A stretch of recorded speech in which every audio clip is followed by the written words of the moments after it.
बिस्मिल्लाहिर्रहमानिर्रहीम, अस्सलाम वालेकुम जी। मैं नजमुल हसन बाजवा हूँ। आज 2 मार्च है और इतवार का दिन है। नाज़रीन इकराम, लंबे अरसे से मैंने इमरान खान साहब की रिहाई की तारीखें देना बंद कर दी है या इस बारे में कोई दावा करना बंद कर दिया है, क्योंकि हर बार जो भी हमें खबर मिलती है हमेशा उसके उलट हो जाता होता है। क्योंकि इमरान खान साहब कभी भी किसी भी तरीके से कोई भी डील करने के लिए तैयार नहीं है और ना ही वो डील करके बाहर आना चाहते हैं, और इस्टेब्लिशमेंट उनको इस तरह से मतलब ऐसे ही बाहर लेके आने के लिए वो भी तैयार नहीं है। वो भी चाहते हैं डील करके आए। तो हमेशा तारीखें आती हैं दोनों तरफ से। पाकिस्तान तहरीक इंसाफ के सोर्सेज भी देते हैं और इस्टेब्लिशमेंट के सोर्सेज भी देते हैं। कभी यहाँ यहाँ तब जो है ना वो ये कुछ बड़ी डेवलपमेंट्स हो रही हैं, इमरान खान रिहा हो रहे हैं। लेकिन मैंने बहरहाल जहां तक मेरा ताल्लुक है, मैं इन खबरों को देता भी नहीं हूं। मतलब मैं रुक जाता हूं। लेकिन कैसी मजे की बात है, कैसी जबरदस्त बात है कि अब इस्टेब्लिशमेंट के नजूमी बजाते खुद ये अगर खबर दे, तारीख दे और कोई राय आमा बनाने की कोशिश करें या लोगों को, आई डोंट नो उनका क्या मकसद है, लेकिन अगर इस्टेब्लिशमेंट या अस्करी नजूमी बजाते खुद इस तरह की तारीखें देना शुरू कर दें तो फिर ऑब्वियसली ये खबर है। और फिर इमरान खान के मुखालिफिन की जानिब से, इमरान खान के मुखालिफ तज्जियाकारों की जानिब से, इमरान खान का बुग़्ज़ रखने वाले तज्जियाकारों की जानिब से अगर इस तरह की खबरें आए तो ऑब्वियसली वो, और फिर एग्जैक्ट तारीख के साथ खबरें आए तो उनको कुछ ना कुछ वेटेज देनी चाहिए या ये देखना चाहिए कि अंदर खाते कुछ ना कुछ चल रहा है। तो नाज़रीन किराम, सबसे पहली और बड़ी खबर जो आज की वीडियो मैंने आपके सामने रखनी है वो ये है कि इस्टेब्लिशमेंट या अस्करी नजूमी इस बारे में खबरें दे रहे हैं, और वो मैं ऑडियो आपके सामने सुना दूंगा। इमरान खान के सख्त तरीन मुखालिफ, इमरान खान के ऊपर सख्त तरीन तनकीद करने वाले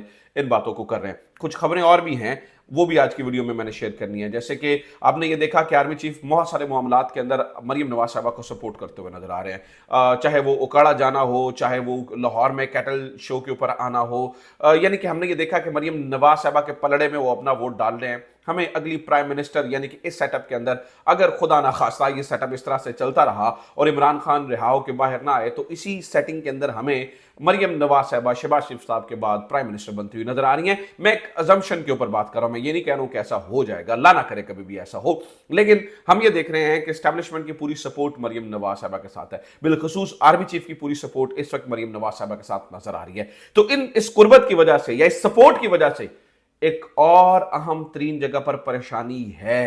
वो कहां पर परेशानी है, ये दूसरी बड़ी खबर है जो मैंने आपके साथ शेयर करनी है। और इसके अलावा नाज़रीन इकराम, खबर तो एक इमरान खान के खिलाड़ी को फंसाने की भी है, उसके ऊपर भी बात करेंगे। मोहसिन नकवी साहब क्या कर रहे हैं और किस तरह से स्टेडियम का बुरा हाल कर दिया है उन्होंने। वज़ीर ख़जाना औरंगज़ेब साहब और उन्होंने किस तरह से नॉन कस्टम पेड गाड़ी मिलाई। मेरे पास कुल मिलाकर 8 खबरें हैं। मैं एक एक थोड़ी सी आपको वो देना शुरू कर दूंगा तो बात लंबी हो जाएगी, लिहाजा मैं सबसे पहले इंपॉर्टेंट 3 खबर पर आना चाहता हूँ, इमरान खान साहब और उनकी रिहाई की तारीख। ये सबसे चूंकि इंपॉर्टेंट मामला है तो इसी से शुरू करते हैं।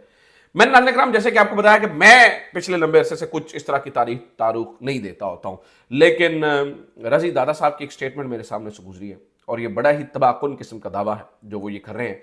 रजी दादा साहब बता रहे हैं कि उनको नजूमी ने बताया, उस नजूमी ने जिसने बताया था कि 10 अप्रैल को वज़ीर आज़म इमरान खान नहीं होंगे, इमरान खान साहब वज़ीर आज़म नहीं होंगे। वो कहते हैं जी इसका नाम उन्होंने रखा हुआ है सितारा शनास। अब वो पता नहीं किस किस्म का सितारा शनास है। ऑब्वियसली इनके जो सितारा शनास होंगे वो तो हमें अंदाजा ही है। और ये रजी दादा कितना बड़ा इमरान खान के मुखालिफ है और कितनी तनकीद करते हैं और कितना मरियम नवाज साहब के करीबी है, कितना एस्टेब्लिशमेंट के करीबी है, हम सबको मालूम है। यही रजी दादा साहब क्या कहानी सुना रहे हैं और 16 मार्च की तारीख किस तरह से दे रहे हैं, सुनिए जरा वो क्या कहते हैं। ये 15-20 सेकंड का क्लिप है, आप सुन लीजिए, आपको अंदाजा हो जाएगा कि वो क्या कहने की कोशिश करेंगे। सुनिए जरा इसको। मैं यहाँ पे आपको एक बड़ी बात बता दूं। हमारे एक दोस्त है, सारा शनास है, उन्होंने हमें कहा था कि 10 अप्रैल को खान साहब वजीर आजम नहीं होंगे। ओके, हमने उन्हें कुछ संजीदा नहीं लिया। खान साहब वाकई 10 अप्रैल को वजीर आजम नहीं रहे। अच्छा ठीक है।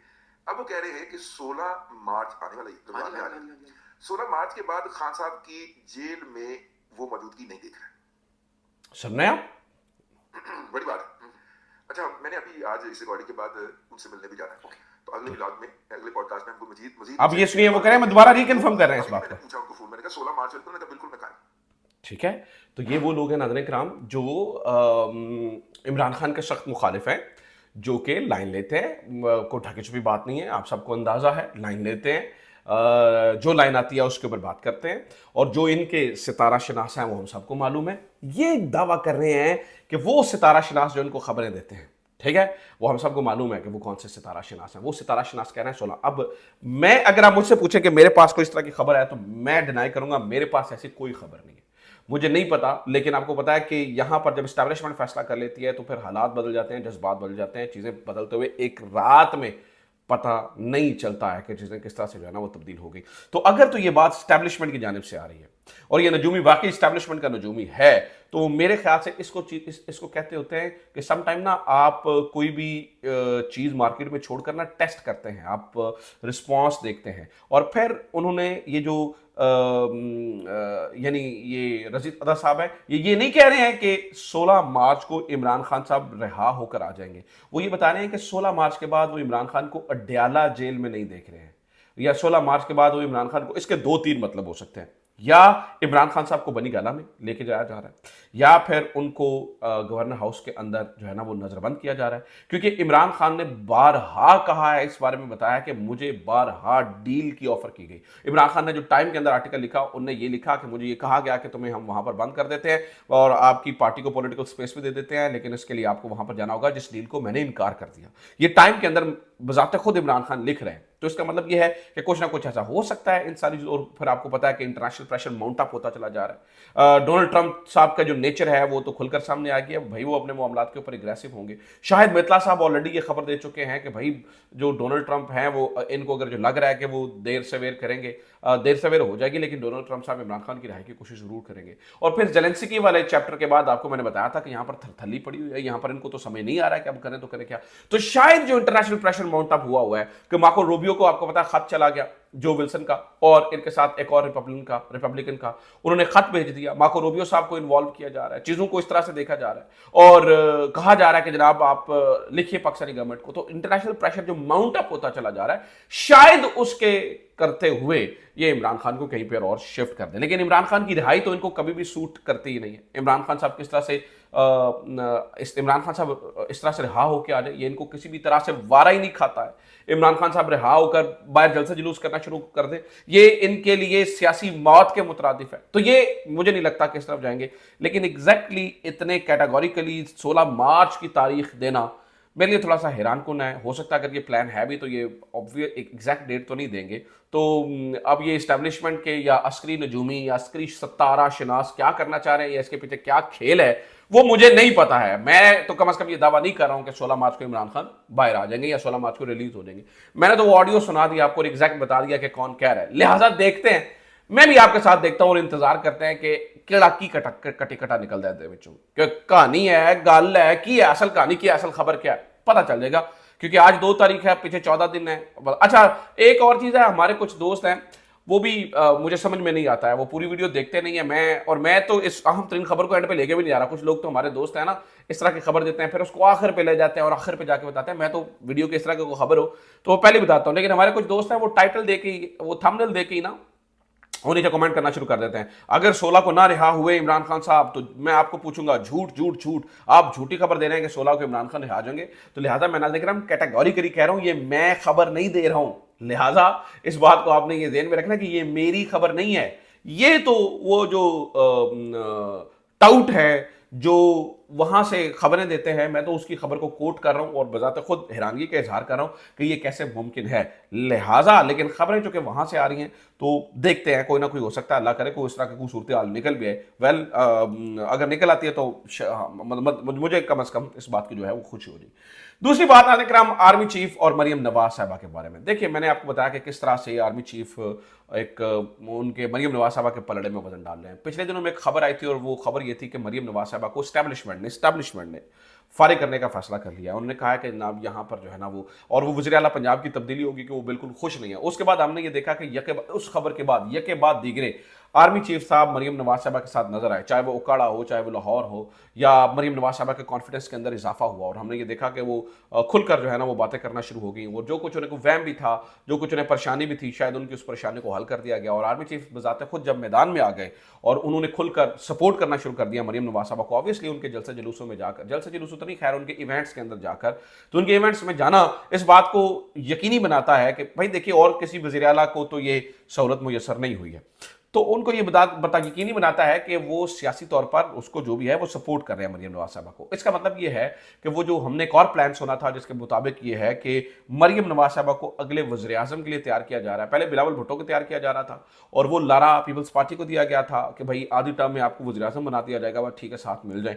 वो लारा पीपल्स पार्टी को वहीं पर था और अभी मरियम नवाज साहबा की तैयारी हो रही है। अब जब मरियम नवाज साहबा की तैयारी हो रही है और इस चीज़ के ऊपर जो है ना वो पीपल्स पार्टी भी देख रही है, तो उनको नाज़रीन कराम तहफ़्फ़ुज़ात होना शुरू हो गए हैं। लिहाजा जो पीपल्स पार्टी की इस वक्त की आप बातें सुन रहे हैं कि हम जनाब निकल देंगे, हम हमारे वोटों से ये बने हुए हैं, हम साइड पर हो जाएंगे, फिर ये क्या करेंगे, फिर फलाना हो जाएगा, ढिमकाना हो जाएगा और इस हुकूमत को गिरा दिया जाएगा। तो मैं तो ये कहता हूँ अब इस वक्त पीपल्स पार्टी जो है वो धमकियां लगाना शुरू होगी कि भाई सीट साड़ी से जा मरियम नवाज साहबा को लगी, लिहाजा यहाँ पर शदीद तहफ़्फ़ुज़ात है। लेकिन नाज़रीन कराम ये एक कॉल की मार होते हैं, ठीक है। पीपल्स पार्टी का कोई वजन नहीं है, ये कॉल की मार है। एक कॉल कर दी जाएगी और कहा जाएगा कि बंदे दा पुत्र बनो, अपनी औकात में रहो, तुम्हें नहीं पता हमने तुम्हें कराची में किस तरह से सीटें दिलाई। उसके बाद ये झाग की तरह बैठ जाएंगे और इनको समझ में नहीं आएगा कि यार अब करें तो करें क्या। और अगर ज़्यादा इन्होंने ड्रामेबाजी करने की कोशिश की तो आर्टिकल 63A वाला वो जो इंटरप्रटेशन है वो अदालत ऑलरेडी कर चुकी है और वो फैसला कलअदम हो चुका है। लिहाजा अगर तहरीक इंसाफ का कोई बंदा वोट डालकर मिनिस्टर बन सकता है तो पीपल्स पार्टी के लोग भी जो है ना वो वोट डाल सकते हैं और भी बंदों को जो है वो तोड़ा जा सकता है। तो लिहाजा इसके अंदर फिर कोई परेशानी है नहीं है। इस्टेब्लिशमेंट जो है वो फिर खुलकर खेलना जानती होती है। पीपल्स पार्टी को भी अपनी औकात का पता है कि हमारी औकात कोई नहीं है, लिहाजा वो अब ठीक है आप बयान दें, अपने तहफ़्फ़ुज़ात का इजहार करें, अपनी परेशानी का इजहार करें, लेकिन इससे ज़्यादा कोई और फ़र्क पड़ेगा नहीं। एक और खबर डालने के नाम जुनैद अकबर साहब के हवाले से, पाकिस्तान तहरीक इंसाफ को जुनैद अकबर साहब से बहुत ज़्यादा इस वक्त उम्मीदें हैं और जुनैद अकबर साहब जो है वो बहुत शानदार अपना मामला भी देख रहे हैं और क़यादत भी कर रहे हैं। बतूल राजपूत साहिबा जो कि आजकल आज़ाद न्यूज़ को कहा जाता जी ये काला चैनल, पीटीआई वालों ने नाम रखा हुआ है, मैं तो नहीं खैर कहूँगा, लेकिन काला चैनल कहते हैं जी। वो बतूल राजपूत साहबा वहाँ पर प्रोग्राम कर रही थी। असल मसला हुआ कि जुनैद अकबर साहब ने कोई और बात की और उसके ऊपर कोई और पट्टी लगाकर चला दी गई कि शायद वो ओवरसीज। अब फसाया उन्हें इस मामले पे गया, आर्मी चीफ के बारे में सवाल पूछा गया कि भाई पीटीआई तो बाहर जो है ना वो यूके के अंदर एहतजाज किया उन्हें आर्मी चीफ को, तो आप इसको सपोर्ट करते हैं। देखिए किसी भी शख्स के लिए पाकिस्तान में बैठकर इस तरह की बात करना और इसके अंदर अपना वजन डाल देना मुझे लगता है कि बहुत मुश्किल काम होता है। और ऐसे में मुझे लगता है जुनैद अकबर साहब ने बिल्कुल ठीक किया, उन्होंने कहा कि नहीं हम इसको सपोर्ट तो नहीं किया जा सकता। इसको उन्होंने कैप्शन दी कि जुनैद अकबर साहब ओवरसीज़ पाकिस्तानियों के बारे में कह रहे हैं जी हम उनको सपोर्ट नहीं करते। तो इस तरह से उनको जो है ना वो नाज़रीन कराम ट्रैप किया गया, फंसाया गया, जो है ना वो एक घुंझल में लेकर आया गया। और उसके ऊपर जुनैद अकबर साहब ने वजाहत की है। उन्होंने कहा कि भाई मेरा ऐसा कोई इरादा नहीं था और मैं ओवरसीज़ पाकिस्तानियों की बड़ी इज्जत करता हूँ और ये सरासर गलत गलत गलत बात की गई है। और उन्होंने बहरहाल बतूल राजपूत साहिबा को फ़ोन शोन भी किया। अगर उन्होंने बतूल राजपूत साहिबा कहती हैं जी मुझे उन्होंने गालियाँ दी, अगर उन्हें गालियाँ दी हैं खातून साहब को जो भी है व्हाट्सएवर, तो हम यहाँ पर जुनैद अकबर साहब की भी मज़म्मत करते हैं कि गालियाँ नहीं देनी चाहिए थी आपको। हाँ जो आपका मौक़िफ़ है वो बिल्कुल दुरुस्त है। जुनैद अकबर साहब को हम इस मामले में सपोर्ट करते हैं कि उनको फंसा कर उनसे इस तरह की बातचीत हुई, लेकिन अगर आपने गालियाँ दी हैं तो इसको सपोर्ट नहीं किया जा सकता। मैं बहैसियत जर्नलिस्ट के प्रिंसिपल स्टैंड लूँगा, इस चीज़ को सपोर्ट जो है वो नहीं किया जा सकता है। अच्छा जनाब एक और ख़बर सुनिए अहमद फरहाद साहब के बारे में। ये खबर बहुत ही इंपॉर्टेंट है। अहमद फरहाद साहब जो शायर है, नाज़रीन कराम आपको पता है कि उनकी बीवी को किस तरह से एक सिचुएशन के अंदर फंसाया गया, उनके ऊपर एक कत्ल डाल दिया गया। अहमद फरहाद जो शायर है नाज़रीन कराम, आज सुबह उनका मैंने ट्वीट देखा, उन्होंने कहा ये 2 रोज़ा जिस्मानी रिमांड का मजीद हो गया। अहमद फरहाद की बीवी को शदीद तशद्दुद का निशाना बनाया जा रहा है और ताकि शोहर को प्रेशराइज किया जा सके और वो चुप हो सके। तो अहमद फरहाद साहब ने रुखसत ले लिया। सो उन्होंने कहा जी मैं अब पता नहीं कब तक ट्विटर पे खामोश हूँ, क्योंकि मेरी बीवी को जिस तरह से वो उनके जो है ना वो उन्होंने कहा जी मैं अब क्या है उसमें उनकी वो नज़र आ रहा था कि अपनी बीवी की वजह से उनके ट्विटर को खामोश करवा दिया गया। इसके इससे ज़्यादा और क्या ही कहा जा सकता है। जब यहाँ क्या क्या अहमद फरहाद की बीवी औरत नहीं है? क्या अहमद फरहाद साहब की जो बीवी है क्या उसको हमने औरत होने की कैटेगरी से निकाल दिया है? जितना उसके ऊपर जो है वो तशद्दुद हो रहा है, जो सारी चीज़ें हो रही हैं, तो लिहाजा इस चीज़ को जो है ना वो मेरे ख्याल से देखना चाहिए। ये बड़ी सख्त ज़्यादती है, बड़ा सख्त जुल्म है और इस चीज़ को किसी भी तौर पर सपोर्ट जो है वो नहीं किया जा सकता। तो ये नाज़रीन कराम आज की खबरें, उम्मीद करता हूँ ये वीडियो आपके लिए इन्फॉर्मेटिव रही होगी। बहुत सारी खबरें रह गई हैं, अगली वीडियो में आपके सामने रखूँगा। अपना ख्याल रखिए, खुदा हाफिज़, पाकिस्तान जिंदाबाद।